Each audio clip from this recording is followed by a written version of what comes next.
Hello, everybody, and welcome back to the Cold Hard Truth podcast. I'm Jack Smith, I'm Shrikar Gendran. And I'm Anish Gupta.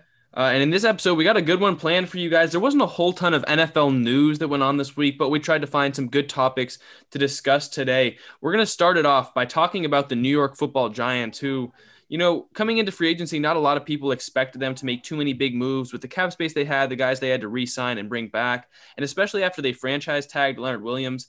Everyone just kind of assumed that they wouldn't really bring anyone in, but here we are a couple of weeks later. They brought in Kenny Golladay, Adoree Jackson, and they gave a contract extension to Leonard Williams. So in this episode, kind of to start it off, you two, let's talk about what the Giants did this offseason, what it means for them, the NFC East, the NFL.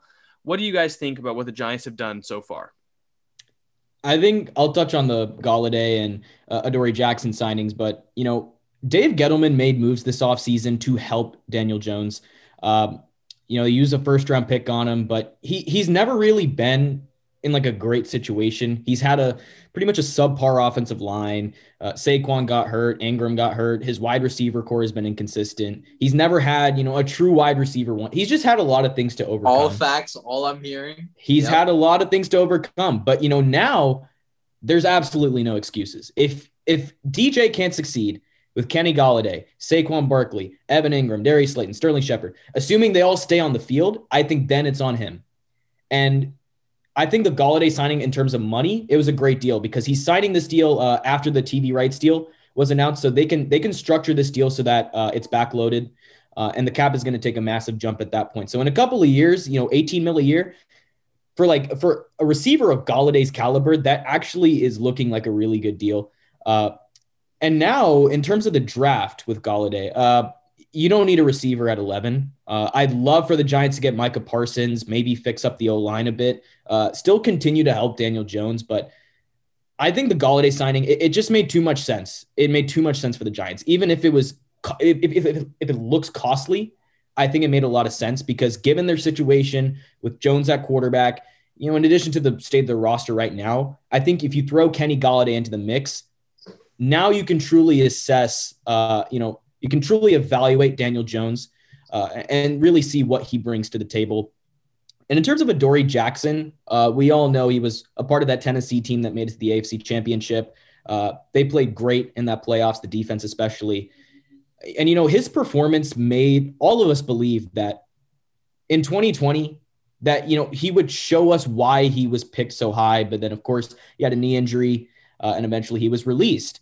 But I love this fit for Adoree Jackson. He's going to join Jabril Peppers, Logan Ryan, his former teammate. You got James Bradbury there. So that's a pretty strong cornerback duo. This is a great secondary. And you can't forget about Xavier McKinney either. And sure, Adoree Jackson may not give you eye-popping stats, but I think in the right system, which I think is with Joe Judge and this Giants team, I think he's going to be a productive player. And, the Giants wanted him. They're going to surround him with talent. They're willing to help him. So I like both the signings. I like what Dave Gettleman's been doing this offseason in terms of free agency, but it's yet to see what he's going to do in the draft because that's where I think he kind of lacks in talent, I'd say. So I think whoever's been watching this podcast for a while, everyone pretty much knows that I'm the Giants supporter. And I will continue to support them, and I will continue to root for them. They're not my favorite team or anything, just an average Giants supporter. And so I do follow a Giants page. It's called Giants Route. It's by my friend Jason. So whoever's watching this, go check that out. He posts Giants news every day. So quick plug for him there. But so for the signings, right, Kenny Golladay and Adoree Jackson, put it in context, right? So obviously a lot of people said it was overpaid, 4 years, $72 million. Odell Beckham is making 5 years, 96. So just put it in a little bit of perspective, and I think we can say right now, Kenny Golladay is better than Odell Beckham Jr. And so there are some. Amari Cooper's making Cooper's five for 100. Yeah, I mean, Amari Cooper's better than Kenny Golladay, but I think the reason that everyone thought are you really sure about that? I think so. I think as of right now, I take Cooper. We need to see another season from Golladay. That's fair. But I think everyone's just saying it's an overpay because a lot of the wide receivers got underpaid this year. The fact that Juju got 1 year for $8 million and Will Fuller took a massive pay cut. But it just looks. But I love the signing. There are some guys, especially the guy I think to my right. I don't know how the Zoom thing looks, but there's a guy named Jack Smith who isn't high on Daniel Jones, who thought Dwayne Haskins would be better than Daniel Jones, who thinks Daniel Jones was bottom 4 last year. But here's I didn't say that. Who has been his most consistent receiver? Has he had one? He hasn't had one. He hasn't had one at all. I mean, Darius Slayton, you can maybe even mention, but no, he's the definition of inconsistent. So Kenny Golladay is finally a receiver one who, he had the option. He had options. He had calls from Baltimore, Chicago, who could have played with Allen Robinson. Now, I know that's not the best quarterback fit, but he also had a call from Joe Burrow and the Bengals. Okay, so he had options, but he chose New York. So he had all these scenarios, right? And he still chose New York for a reason. So there's something there. He sees something. Now, I'm not saying he's seeing something that none of us are seeing, but he chose the Giants for a reason. Okay, he had options, so there had to have been something there. I highly doubt that the Bengals couldn't have matched that offer, and I'm pretty sure they did. Same thing with the Chicago Bears. I believe they tried to because Allen Robinson was on a tag. So Kenny Golladay, I love the signing. He finally gets a consistent wide receiver one, and I think Kenny Golladay is pushing. If you put him 10th or 11th on your receiver list, I'm not going to fault you. Really, I wouldn't. If you just watch his highlights, he's one of the best jump ball receivers in the league today. So he is just amazing. Like, you should just see some of the catches he makes. I mean, like, some of them I'm just in awe of. So, Kenny Golladay, I love the signing. Now, Adoree Jackson, I think he's one of the best nickel corners in the league. And I know that's pretty high praise, but when he plays, I think, especially in nickel defenses, and I've seen when the Giants can run it, they'll put Logan Ryan kind of in the slot at times. And I think Adoree Jackson can kind of fill that role now. Now, he doesn't obviously have to be that number one corner anymore because, again, it was kind of weird with Malcolm Butler, like who was their guy. So, just Shriga already named the names, but I'm just going to reiterate for you. The Giants secondary: James Bradbury, Jabril Peppers, Xavier McKinney, Logan Ryan, Adoree Jackson. I mean, that's locks. Like that. Solid. I'm excited. That's by far the best secondary in the NFC East, and I think that could be one of the best secondaries in the NFC. Obviously, I think I'll still give credit to the Rams, but this one's creeping up there. So I love that signing as well. And they had some loss. I believe they lost Zeitler to Baltimore, and they lost Dalvin Tomlinson to Minnesota. But just overall, they get Kyle Rudolph, and now I get to touch on my guy, Daniel Jones. Now, I'm not going to say no MVP takes because I'm done on that. Never doing that again. No, nope, never saying that. But this is a make or break year for him, and I think everyone has said that. I agree. This is he's in a similar situation to Baker Mayfield, except he hasn't had the flashes that Baker did. So this really is a prove it year for him. Like, we don't have anything to bank on to say, oh, he took the Giants to the playoffs or he broke the rookie record or anything. He hasn't had that. So this really is that make or break year. But Jack, I want to ask you something. Do you know who has the best passer rating of 20 plus yards downfield throws? No, why don't you tell me? It's Daniel Jones. And again, hasn't had a consistent wide receiver. Also, let's think about all the times downfield he's had some drops, whether it was Darius Slayton or Sterling Shepard or against the Eagles, Evan Ingram right here. Literally the easiest catch, and he drops it. So Daniel, and you can look at his stats last year, obviously the whole Vanilla Vic vibe, tripping up, 10 picks, only 11 touchdowns, but he played well in some pretty big games. That Monday night game against Tampa Bay, I thought he played great. The touchdown to Golden Tate in the final drive. If you don't know what I'm talking about, watch it. It'll take a minute of your time. It was really good. Played great against in both Eagles games. He played great. Obviously, if Evan Ingram catches that, they win that game, and I don't get to see Carson Wentz have a game-winning touchdown on his resume, which made me pretty excited. But hey, it would have been void.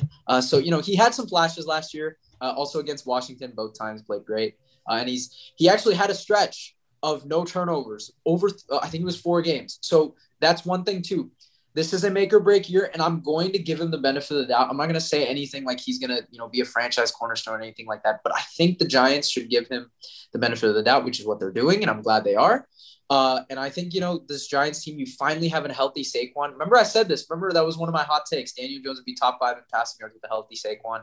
Hopefully it can happen now with Kenny Golladay, Kyle Rudolph, Slayton maybe comes back healthy. Shepard had a great game against Dallas final week of the season. And then before I pass it on to Jack, I do want to touch on a GM, Dave Gettleman. I'm an aspiring GM. I think I don't know if I've said that on the podcast, but yeah, that's what I want to be. And for Dave Gettleman, it comes in 2018. His first pick was Saquon. Jack doesn't like the pick. I think it was okay. I thought it was good. And obviously he got a lot of backlash, right, for the Daniel Jones pick. I personally think the pick wasn't bad. I just think him at 6 was the problem. That's why the media backlashed it so much. He could have taken him at 17. But I think he's making up for it. Like, he's been great in free agency. He's good trade on Leonard Williams, right? I think we can agree it was a good trade. I think they gave up a sixth, right? Jack, do you know? I think it was a third rounder, I actually. think it was a third. Third. Sorry, third. I think it was a bad trade. Like, it was Leonard Williams has panned out for them, but I still think at the time it was a very bad trade. But see, that's the problem. So with prospects like that, who obviously haven't done well, you're banking on potential. So no, I know, I get it.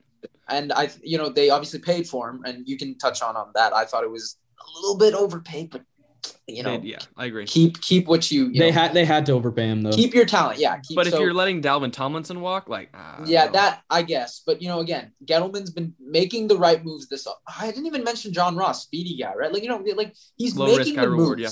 Yeah, so he's making the right moves. Nothing, too crazy, right? He's just been going with no, I don't think he's necessarily overpaid a guy. I don't think Kenny Golladay was an overpay. So I think Gettleman's doing the right moves. We'll see in the draft, like you said. But now with that number 11 pick, there are so many ways you can go. Imagine if Slater falls, right? Or even Elijah Vera Tucker, right? Like there's so many options. Or Parsons, right? There's so many options now with that 11th pick. You can focus on value rather than need. And I think that's what his goal was. And I think he definitely succeeded in that. So with that, I'm going to pass it on to Jack.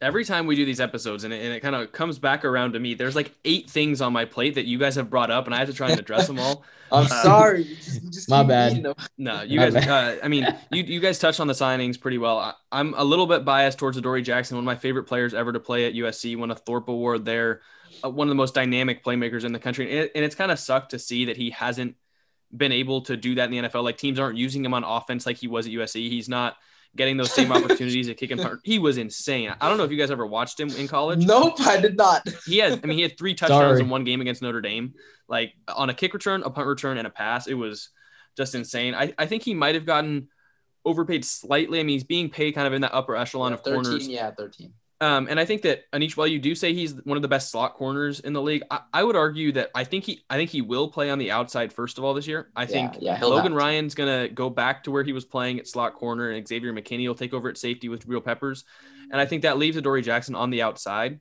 But I think that while he was in a decent secondary at times with Tennessee, it just seems like DBs are kind of destined to not play super well with Tennessee. Like Kevin Byard's done pretty well, but Malcolm Butler didn't work out. Christian Fulton last year didn't work out. Like a lot of people that are brought into the Tennessee, DB room, they just don't really pan out too well in it. I just think he needed a new situation especially with all the injuries going on there. I felt like he needed to go somewhere new, and being back with Logan Ryan, they heavily recruited Adoree Jackson. We've talked about players that have confidence will do well. And if a team, was flying out guys to go recruit Adoree Jackson, like the New York Giants were, I think it gives a guy a lot of confidence, and hopefully he can do well. Kenny Golladay is a monster. I mean, you could argue, I think with a healthy year this year, he would have been considered a top 10 wide receiver. And there's no argument that he isn't a top 10 wide receiver talent in the league right now. I think he honestly has the potential to be a top 5, top 3 receiver in the league. And I don't doubt that for a second. Top 3? Whoa. I'd say top 5. Really think that. I'd say top 5.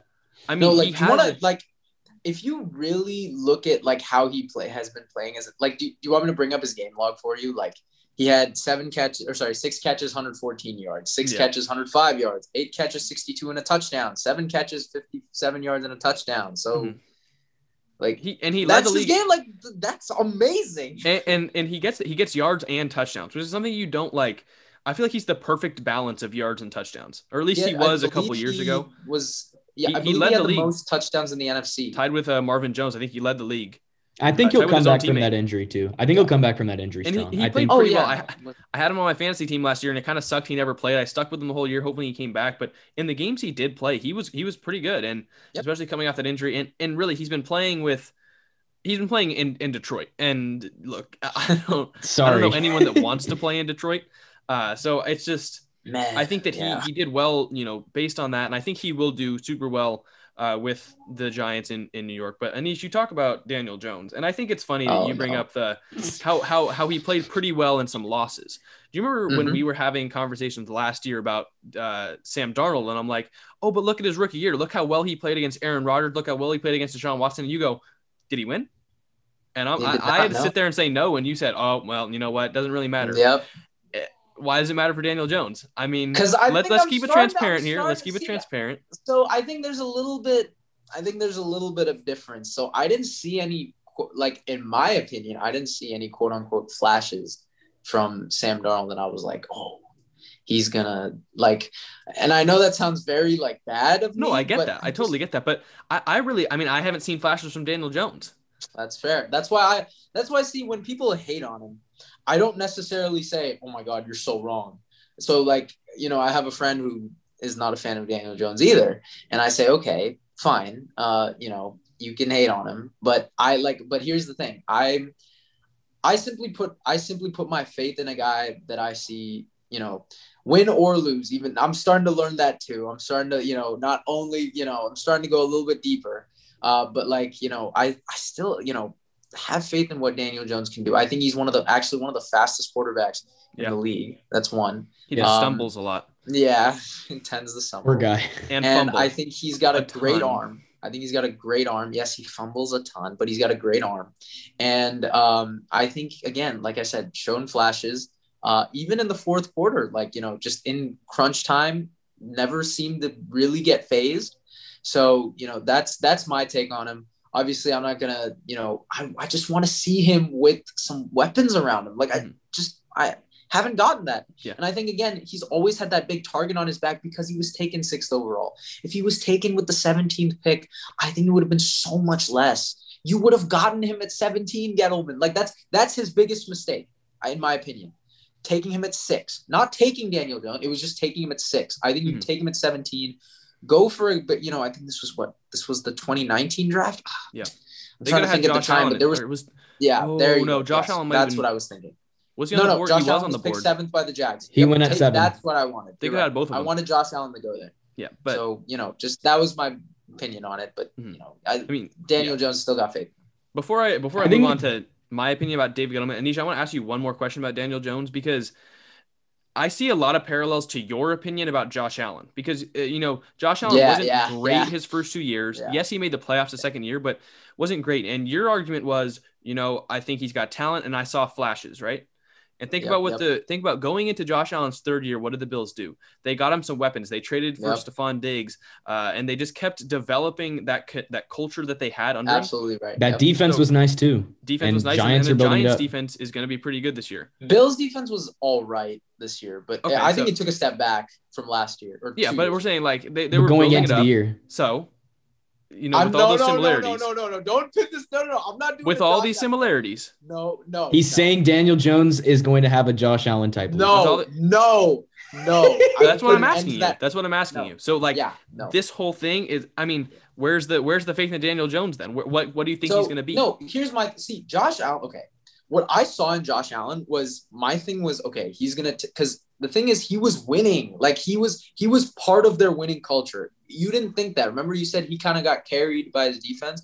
I thought he was part of that winning culture. I thought he was the reason behind most of their wins. Like, the game, for example, against the Browns, like he led them to a field goal and House could just like he has been countless times, and even in that season, and I know there were games where just you question like what the hell is he doing, but again I think there was he was 10-6, and again in that playoff game when the lights were shining brightest, he played his tail off fourth quarter and overtime. I think with Daniel Jones, the thing is one, he played worse than Josh Allen his second year. That's one.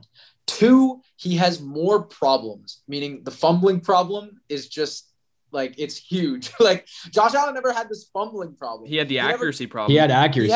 Crazy accuracy. He did have the accuracy problem, but he also had the most drops by a quarterback that year. So I think, with Daniel Jones, the fumbling problem is a little bit bigger than the accuracy problem because also Daniel Jones has tended to struggle with some accuracy on mid-tier throws, like over the middle of the field. But, I think the comparison to Josh, you're right. There's some similarities in my quote unquote analysis, But the reason why I had Josh Allen was higher was, one, I thought he was already in a winning culture that was poised for him to take that next step. I didn't expect, I'm going to say this, I'm going to be honest. I didn't expect this type of jump. No one did. But, I did expect him to get some MVP votes. I thought they would go 12-4. I think they went 13-3. So, he exceeded my expectations. But I thought, he would take a jump. I think Daniel Jones will also take a jump, right? And that's why as of right now, I want to put the Giants as my favorite for the NFC East. So how big of a jump? How big of a jump? How big of a jump from Daniel Jones? What did they go? 5-11, 6-10, I think. No, they went 6-10. 6-10. They went 6-10. I think 8-8, maybe more. But because really questions for Dallas on defense, and then Washington, right? Like who's their quarterback, right? So there's still some questions there. Can they really keep it? So I think 8-8. Magic. Yeah, so I think 8-8 is what I want to have him right now. And then how far does he jump in the quarterback rankings at the end of the year? Take your guess right now. Hard to say right now, but I think maybe he could push himself into that top 15 discussion. Okay, I don't hate it. That's Shrikar, you haven't talked in a while. I know that. Do you want to talk about what you think about Dave Gettleman? See, here's the thing. I kind of said it earlier, but I think Dave Gettleman, there's two sides to being GM. There's, making all these free agency deals, the early part of the offseason. And then there's drafting and scouting and truly evaluating talent. I think he has one side of that lockdown, and that's free agency. When it comes to evaluating talent, I don't trust him on the drafting side yet. That's kind of where Dave Gettleman kind of falters for me. But I do have to give credit where it's due. He's pretty much turned around this Giants team, him and Joe Judge. I like that tandem there. I think picked Judge. I'm just saying. He did pick Joe Judge. And at the time, we thought it was bad, but It's turned out well. It's paid dividends for him. He's their coach going into the future. But I think Dave Gettleman, he's done more good than bad, I'd say. He's done more good than bad.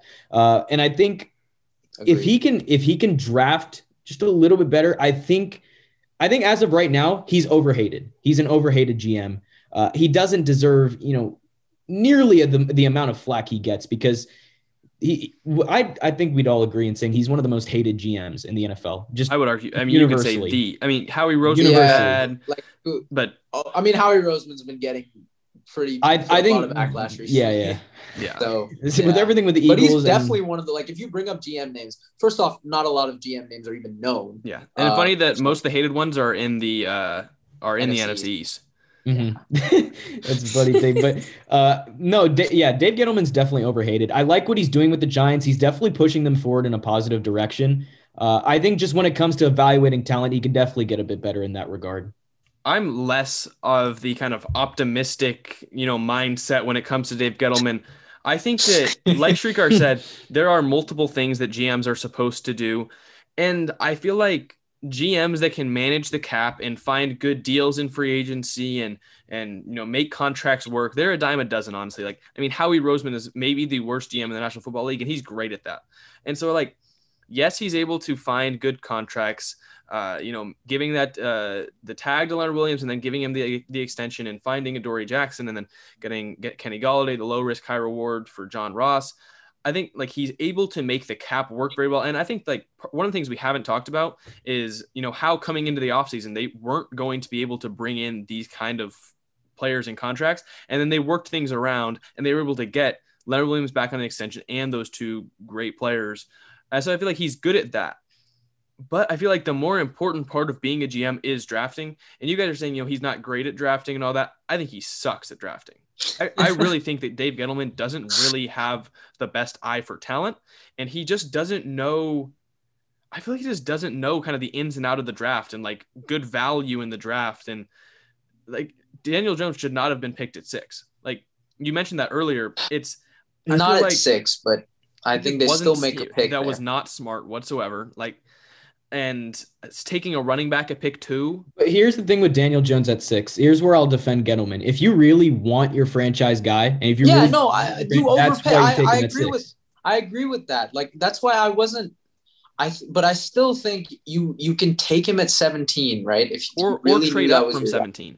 It was more of a shock than a bad pick. But I don't even think because the thing is, I think at the time the Redskins, but Washington now, they wanted Haskins throughout. Yeah. So when they had him at 15, they were like, okay, let's do it.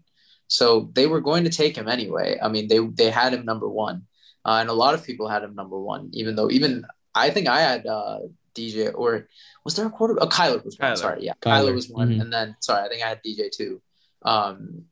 But yeah, like I think that one pick.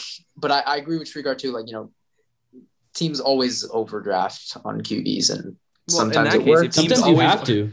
I mean, if teams always overdraft on quarterbacks, then the year before when they had the second overall pick with at the time 3 great quarterback prospects, people thought in Sam Darnold, Sam Darnold, Josh Allen, and Josh Rosen, yeah, and then Lamar Jackson later in the first round. Like no one was going to take him at pick 2, but they drafted a running back at pick 2. So even I still think they should take a quarterback there. I still think they should have taken one of those 3, Rosen, Darnold, or Allen.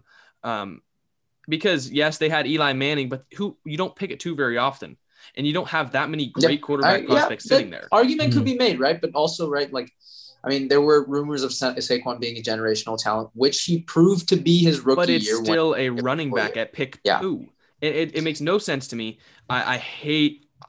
Okay, Saquon's a good player. I don't hate the player. I hate the pick. I don't hate the player. I hate the pick. Running back shouldn't go at 2, and even if Saquon is that they haven't picked up his 5th year. And honestly, I don't know if they should. Like he's played one full season. He's played one. He's durable. So he played one full year. He had 2,000 scrimmage. He led the league in scrimmage yards. He was elite. Okay. Yeah, and then the second year gets hurt in the mid stretch, but comes back and has like 600 scrimmage yards in like 4 games. So. Yeah.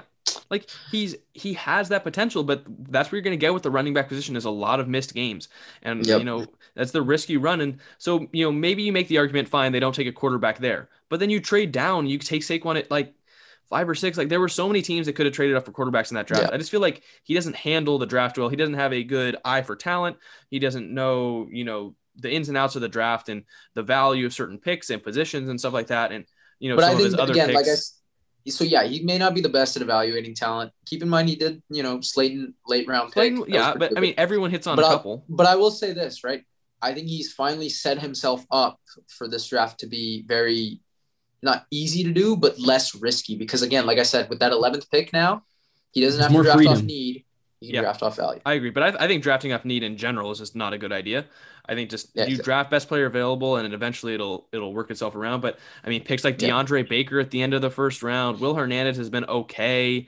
I mean, Dexter Lawrence, a good run stopper. I'm not sure. I will defend that pick. I like it. It's a good pick, but would you rather have Daniel Jones and Dexter Lawrence or Daniel Jones and Josh Allen?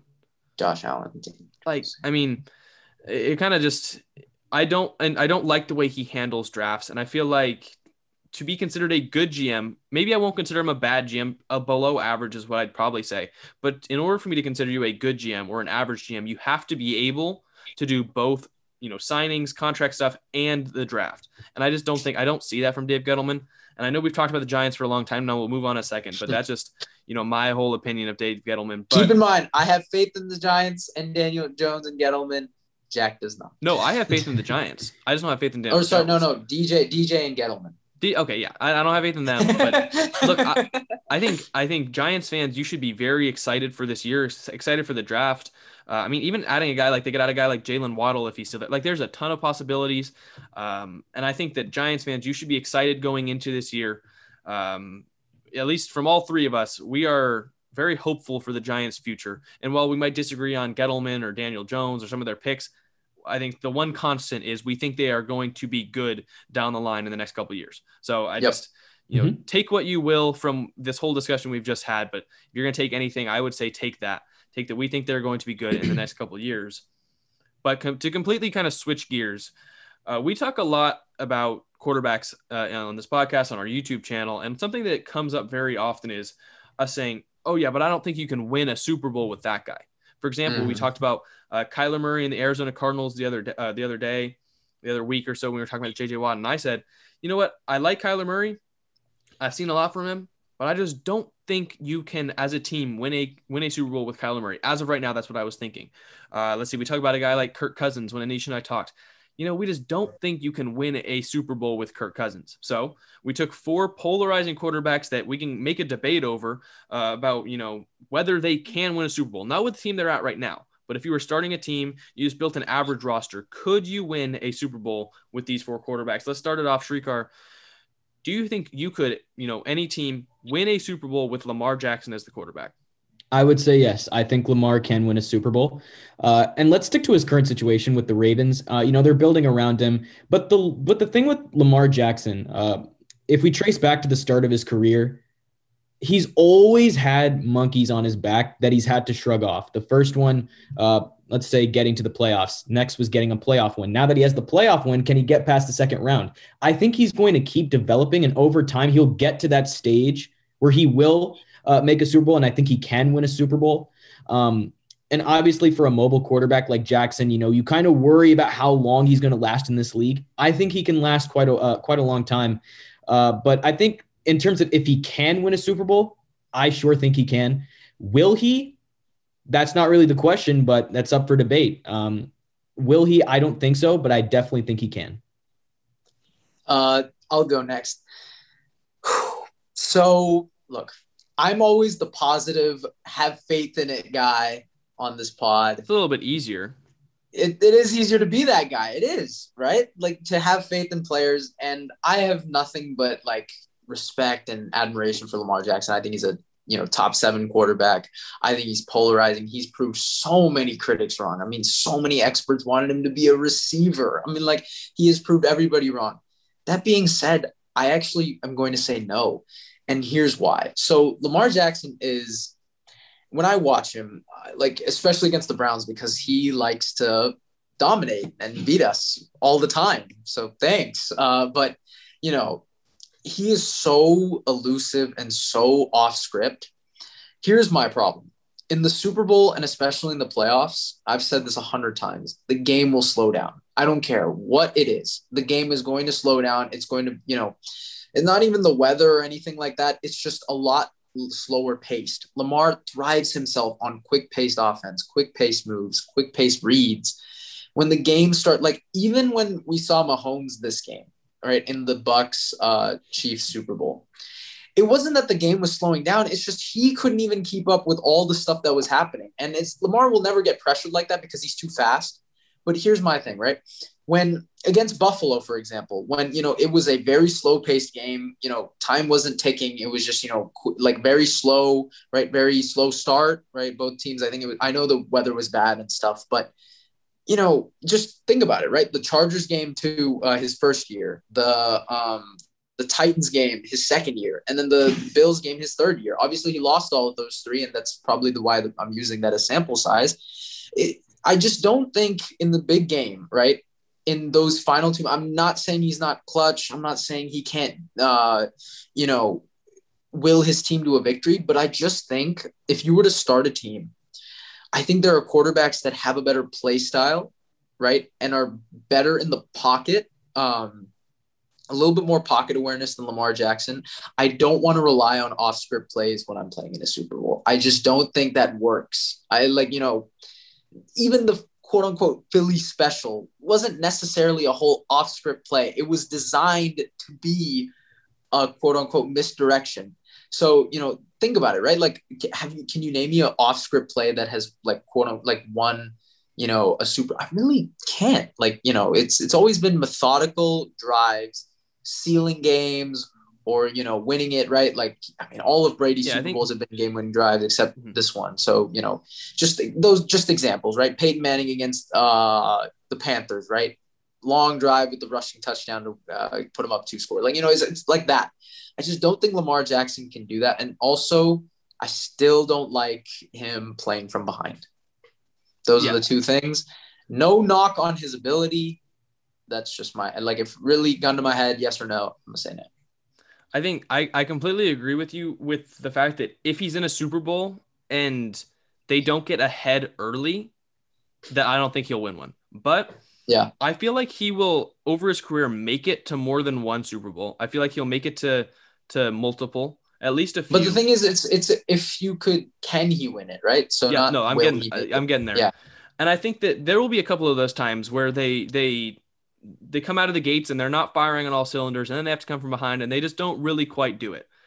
But with that offense that he runs, with how explosive he is, I feel like one of those times, especially like in the playoffs, we've yet to see a playoff game where they just come out of the gates and they are just kind of dominating. But I feel like Yeah. eventually it'll give, and there's no one better than the Baltimore Ravens when they get ahead early. I really believe that, which is why they dominate so much in the regular season. And I feel like in the playoffs, it'll happen at least once. So, and you know what? I'm not just talking about the Ravens, but just a Lamar Jackson offense, no matter who he has, is just going to be so explosive. I mean, the rest of that offense isn't great. Like, he's had a pretty good offensive line at the tackle positions when they're healthy. Mark Andrews has been good, but nothing at receiver. He had really. Yonda first couple of years in the league. Yeah, that's true. But I think, like, I mean, his running backs, Mark Ingram, like, he turned Mark Ingram into a Pro Bowler. J.K. Dobbins is pretty good. Like, I mean, you put him on just a league average offense with an offense that's designed around him, which would happen no matter where he is. I feel like eventually just things will give, and he could definitely win a Super Bowl. And I think he probably will. I think he'll win at least one in his career. I hope so. I just feel like he's too explosive not to have that happen at least once. But just one thing before we move on. I think Lamar currently, I think I said this before, he's a running QB. I think in order for him to win one or be a quarterback that can, he needs to switch to being a QB that runs. Okay. So the difference is he's not a running quarterback. He needs to be a quarterback that can run, which he can, obviously. Like, I think that's what he did this year in the playoffs when they beat I believe it was Tennessee. Yeah. Tennessee in the walk around. I feel like he was that. And I don't think he's at fault for this year's playoff run. I think he was a couple or 2 years back when they did lose the Titans. But no, against Buffalo, there was a play. It's not the play through the pick. It was the play before. So Lamar runs out to the right.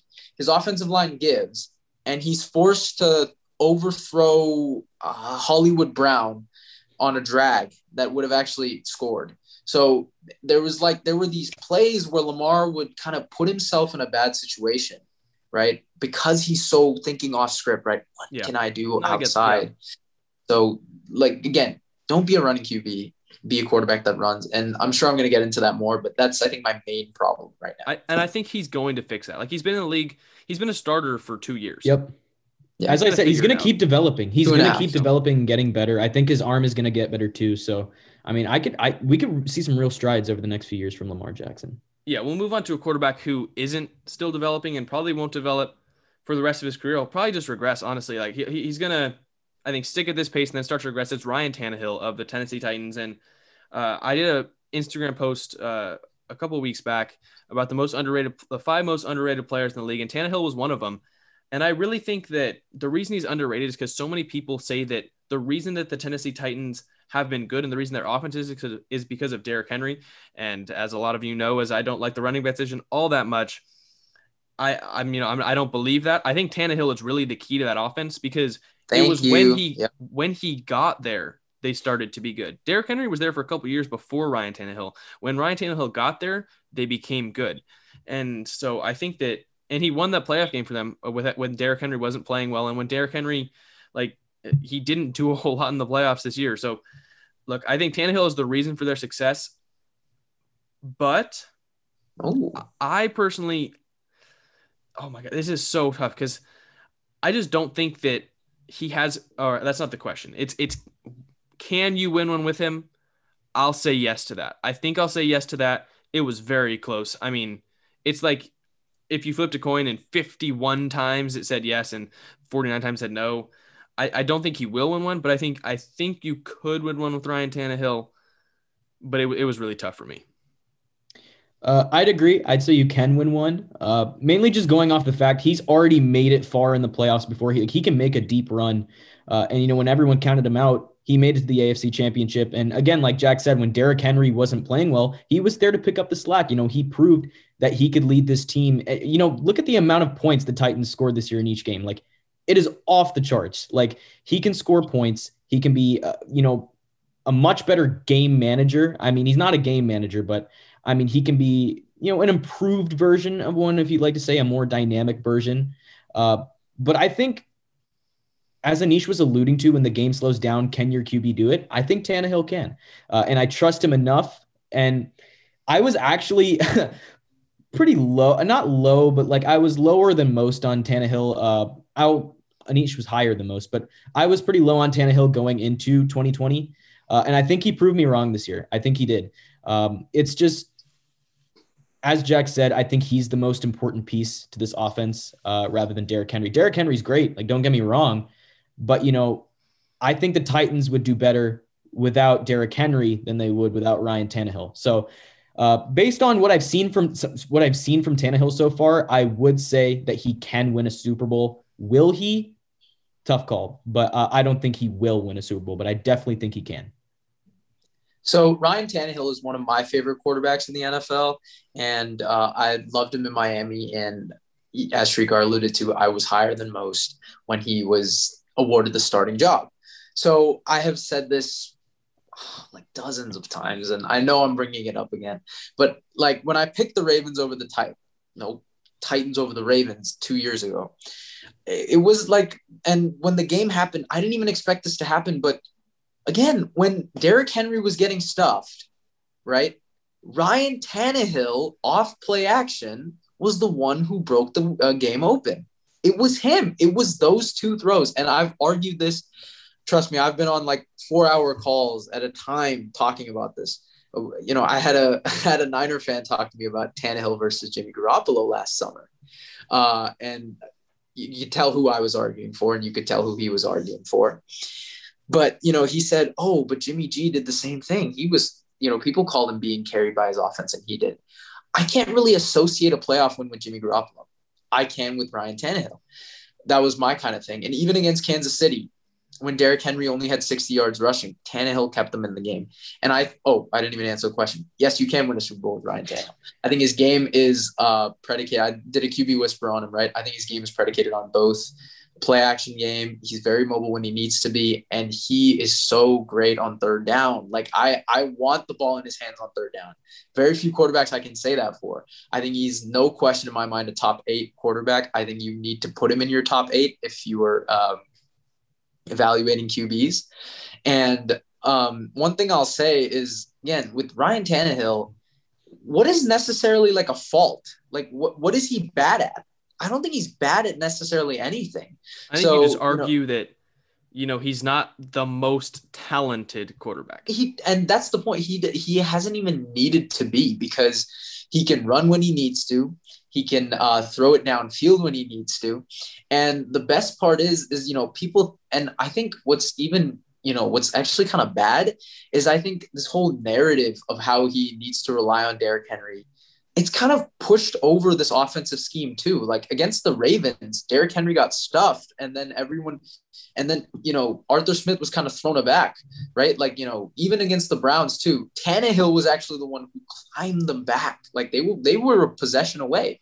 So Ryan Tannehill is a quarterback that people underestimate. They underestimate his arm. They underestimate his legs. And I think in a Super Bowl, like I said, when the game slows down and you need to convert these third downs, I trust Ryan Tannehill. And for that reason, I'm going to say yes. Yeah, and as we wrap up and kind of run out of time on this one, there's going to be a couple quarterbacks that we left off this initial list that we'll come back with, if you guys like this, to do a second rendition of this. But the last one I want to talk about today is Baker Mayfield of the Cleveland Browns. You had to. No, I had to. Baker. Baker Mayfield is interesting, and I'm not starting on this one because I want to go last. Shrikar, why don't you start us off? I'll go ahead and start on this one. Do you think Baker can win a Super Bowl? Not too long ago, we had a little segment about who was our dark horse Super Bowl contenders, and I confidently said the Cleveland Browns. So when was this?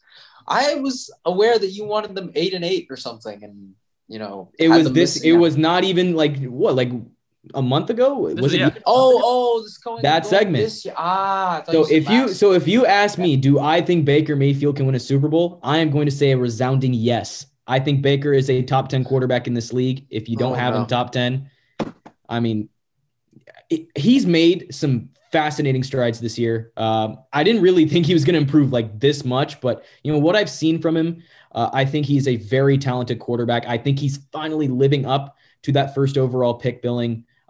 Games we've seen against the Bengals and Cincy completely flipped the script, and it was all on him.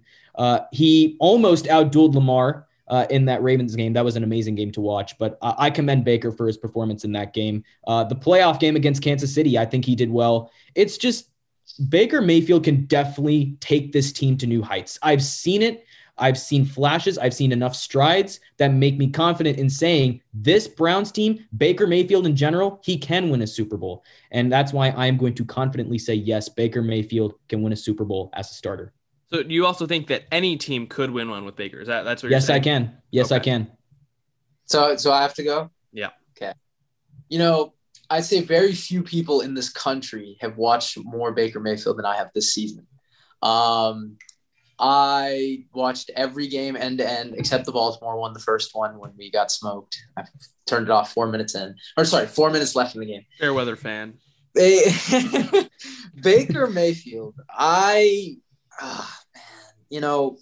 So I remember last March, right? Oh gosh, I don't want to take up too much time, but last March I watched an interview with him and Rex Ryan.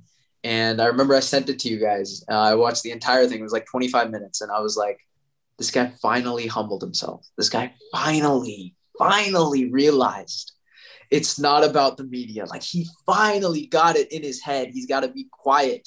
Did you tell me, any NFL fan, did you hear a peep? It was just, the commercials weren't even going on that much in the summer. Didn't have anything. Did you know that he actually stayed with Austin Hooper for 3 weeks? No, you everything. crammed that news down our throat. He told us all. I told everybody, but like no one, not a lot of people knew this. Did you know he changed his footwork? I told you guys, but like not a lot of people knew what Baker Mayfield was doing in the offseason. Texas worked out with all his guys. Not a lot of people were knowing this. So he was a very quiet dude last offseason. And I'm telling you, that was his best decision of his career, because he comes in, right? 4th head coach in 3 years. And we've got guys like Jack Smith who don't believe in Baker and are like, oh, he's not good. Oh, Sam Darnold's better. And you know what? I'll admit it. On the Steelers game, when they went 4-2, I was like, you know what? Should we really try out Case Keenum? Like, is it really time? Like, because the first 6 weeks, I didn't want the ball in the hands of Baker Mayfield. I wanted it in Nick Chubb. I wanted it in Kareem Hunt's hands. I would rather trust the defense more. Like, on 3rd down, I'd get scared because, they'd run it, and then on 3rd and 5s, he would have to convert. But ever since week 7, ever since Odell got hurt, it was the biggest turnaround I've ever seen in my life. Like, his eyes were moving. He was moving in the pocket. He was a top 5 quarterback according to PFF towards the end of the year. He had one bad drive the entire year, ever since, like, only one where I was like, okay, what are you doing? And that was against Kansas City with 8 minutes left after Carl Joseph picks off Chad Henne. That's it. And yes, it was in a big moment. But, the Steelers playoff game, great. The Lamar Ravens game, the 47-42 score. I wanted it in his hands, like, again, back and forth. I want the ball in Baker Mayfield's hands. I didn't even answer the question again. Yes, you can win a Super Bowl with Baker Mayfield on any team, because think about it, right? Like, Jarvis Landry and Rashard Higgins, I love those guys. They're my favorites. But, the average NFL fan isn't going to go, oh my God, that scares me. Like, he's really, like, even his rookie year, he didn't have an insane receiving core. So, it's not a question of, oh, you need to surround him with insane talent or an insane offensive line, right? And he has that, yes. But he's finally showing that ability to move in the pocket, have good pocket awareness, move his eyes. And I think that's why I want Odell essentially traded as a Browns fan, right? Like, I want Baker to really move around, right? Not focus on a receiver. And I think for that reason, he can work well when the game slows down. He can work well from behind. He was down 14 in that Ravens game. He can work well with the lead against the Titans, for example. He knows he can throw it downfield. He's actually got a really good arm. And he's finally not doing this Carson Wentz syndrome where he has to always make a play. He actually threw the ball a lot, threw it away a lot. Yes, he had some intentional groundings. That's another problem I hope he fixes. But he was learning to throw the ball away. So that's my whole take. I don't want to take up too much time. I'm not going to say he's a top 10 quarterback because I'm not doing that, because my friend who said Jimmy G was, nope, didn't end well. So he's not a top 10 guy, but he can win a Super Bowl in my book. My favorite part about doing all these recordings is Anish saying, I don't want to take up too much time, and then proceeding to talk And he for takes up 5 all the minutes. time. And then at the It's end Baker saying, Mayfield. Like you have no idea how many times I've watched that interview with Colin Cowherd, or like how many times I've watched his highlights. Like I watch it too much. It's too much for I my get own it. good. Don't worry. The reason I wanted to go last is because I knew you were going to go so long, and I can sum it up quickly. I do think Baker Mayfield can win a Super Bowl. I don't want to talk about him too much because I still don't like the Browns. I don't like him all that much. But you're right. He exploded last year after the 6 weeks when you were calling for them to draft Zach Wilson. You said, we got to draft this Zach Wilson kid out of BYU. I mean, put Case Keenum in, and I was laughing. And then all of a sudden, he turns into a borderline elite quarterback for the rest of the year, wins a playoff game, almost beats the Chiefs too. I know it was without Patrick Mahomes, but still, to be in that situation, look, I was very impressed with Baker Mayfield and his resurgence this year in the middle of the year. It's really tough to turn around a year in the middle of the year. Normally, if you have a sophomore slump, or you have a slump, you turn it around at the beginning of the year. Especially with that much pressure on you, it just gets tougher. You really never see he's able to do that. That it happened in the middle of the season, and Baker Mayfield showed me that, which is why I think that any team could win a Super Bowl with Baker Mayfield. But if you guys are watching this on YouTube, please consider leaving a like, hitting the subscribe button, and leaving a comment, letting us know what you thought of the episode, what you thought of some of the topics we talked about. If you're on Apple Podcasts or Spotify or any of the other podcast platforms, you can subscribe to the podcast and leave a 5-star review if you enjoyed it. That would really mean the world to us and help us keep growing. We're just trying to grow this as big as possible. We're going to college at some point too. I mean, we're just trying to have fun with you guys. Talking football, it's what we love to do. But thank you guys so much. We'll be back next week with another episode. Thank you guys so much for listening. We will see you next time.